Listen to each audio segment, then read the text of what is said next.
Good morning po. Tayo po'y mag-aral ng salita ng Diyos. John chapter 15, verses 10 to 12. Kung tinutupad ninyo ang aking mga utos, mananatili kayo sa aking pag-ibig. Tulad ko, tinutupad ko ang mga utos ng aking Ama at ako'y nananatili sa kanyang pag-ibig. Sinabi ko sa inyo ang mga bagay na ito upang mapasa inyong kagalakan ko at nang sa gayon malubos ang inyong kagalakan. Ito ang aking utos, magmahalan kayo gaya ng pagmamahal ko sa inyo. Make your joy complete. So, isa po sa napakahalagang pagtugon o response natin sa mga problema sa buhay ay yung pong pagtataglay ng joy na nagmumula sa Panginoon. So, paano po ba natin mararanasan yung joy na binabanggit po ng Panginoong Hesus dito na nagmula sa Kanya?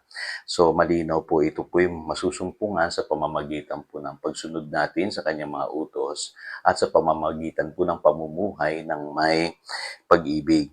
Ngayon, kakaiba po itong joy na taglay-taglay natin bilang mga Kristiyano. Ano po? Ito po hindi katulad ng mga taga-sanlibutan. Yung sa kanila po ay panandalian lamang. Yung sa atin po ay pwede nating ma-experience yung lubos na kagalakan. At ito po yung sinasabi ni Apostle Paul sa mga Kristiyano dun po sa Pilipos, sa Philippians chapter 2 verses 1 and 2. Kaya nga sapagkat mayroong kasiglahan ang buhay kay Kristo, mayroong kaaliwan ng pag-ibig, mayroong pakikiisa ng Espiritu Santo at mayroong kagandahang loob at malasakit para sa isa't isa, lubusin ninyo ang aking kagalakan. Magkaroon kayo ng iisang kaisipan, pabuklod kayo ng iisang pag-ibig, at magkaisa kayo sa puso't diwa. So ito po yung tinutukoy ni Apostle Paul naman na description niya ng dapat gawin ng isang Kristiyano para malubos yung kanilang kagalakan. Kasi pwedeng nagsiserve ka nga kay Lord today, pwedeng nagsisimba ka linggo-linggo, at pwede rin sabihin na natin na ikaw ay matatawag na active Christian, pero parang may kulang sa'yo. Parang hindi mo na-experience yung fullness ng joy na ibinibigay ng Holy Spirit sa iyong buhay. Ngayon, simple lang yung observation ni Paul. Kailangan daw po ipamuhay natin yung sinasabi ng Panginoong Hesus. Mamuhay tayo ng may pag-ibig. Kaya kung babasahin niyo po yung mga susunod na verses dyan, makikita ninyo yun ang challenge ni St. Paul sa mga believers sa Philippi. Ngayon, kahapon sabi ko, yung peace, kalagayan ng isipan yan. Kaya bantayan ninyo yung inyo pong pag-iisip. Ngayon naman, ang joy, kalagayan ng puso. Mahalaga po ito kasi mapandaya po ang puso eh.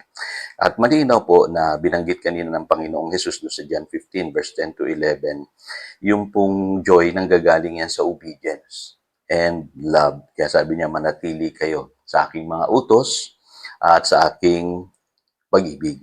Ngayon, ito pong mapapansin nyo sa inyong buhay. Masaya ka kapag ikaw yung nagbibigay. Pagka ikaw yung tumutulong. Ikaw yung nag-share. Tama po ba? Yung ikaw yung nagmamalasakit. Ikaw yung nagiging instrumento ng pagkakaisa. No? In other words, namumuhay ka ng may pag-ibig.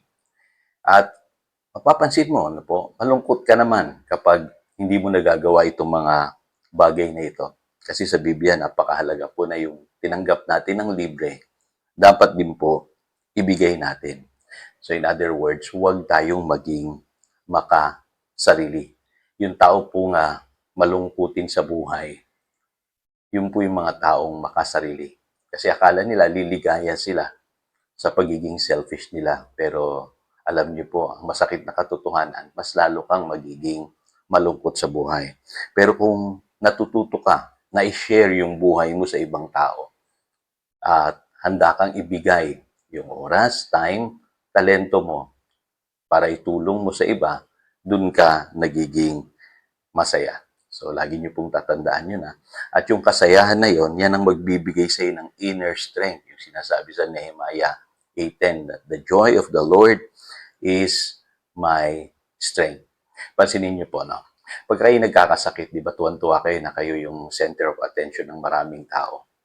Pero ang mapupuna po ninyo, mas gusto ninyo humiga, manatiling may sakit kasi feeling ninyo kayo yung special person, Kaya maraming tao ngayon may sakit kasi nine-nurse nila yung kalagayan na yun. Ginugusto nila na yung sila yung pinaglilingkuran, di ba? Yung sila yung inuunawa, pinapansin palagi.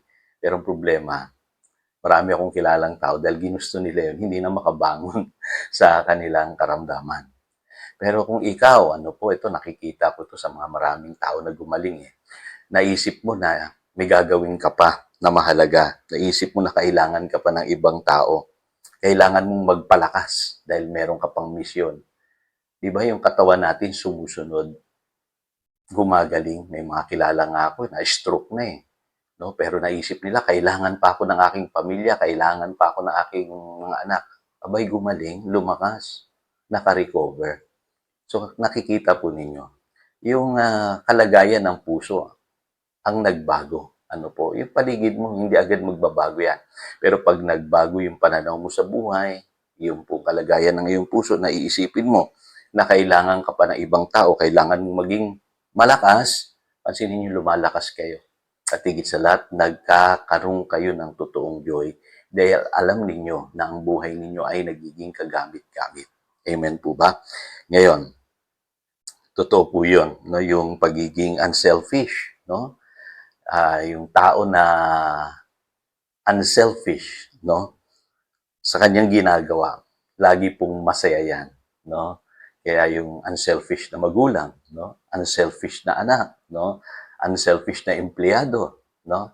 Unselfish na estudyante, no po? Yan yung mga masasayang tao, no?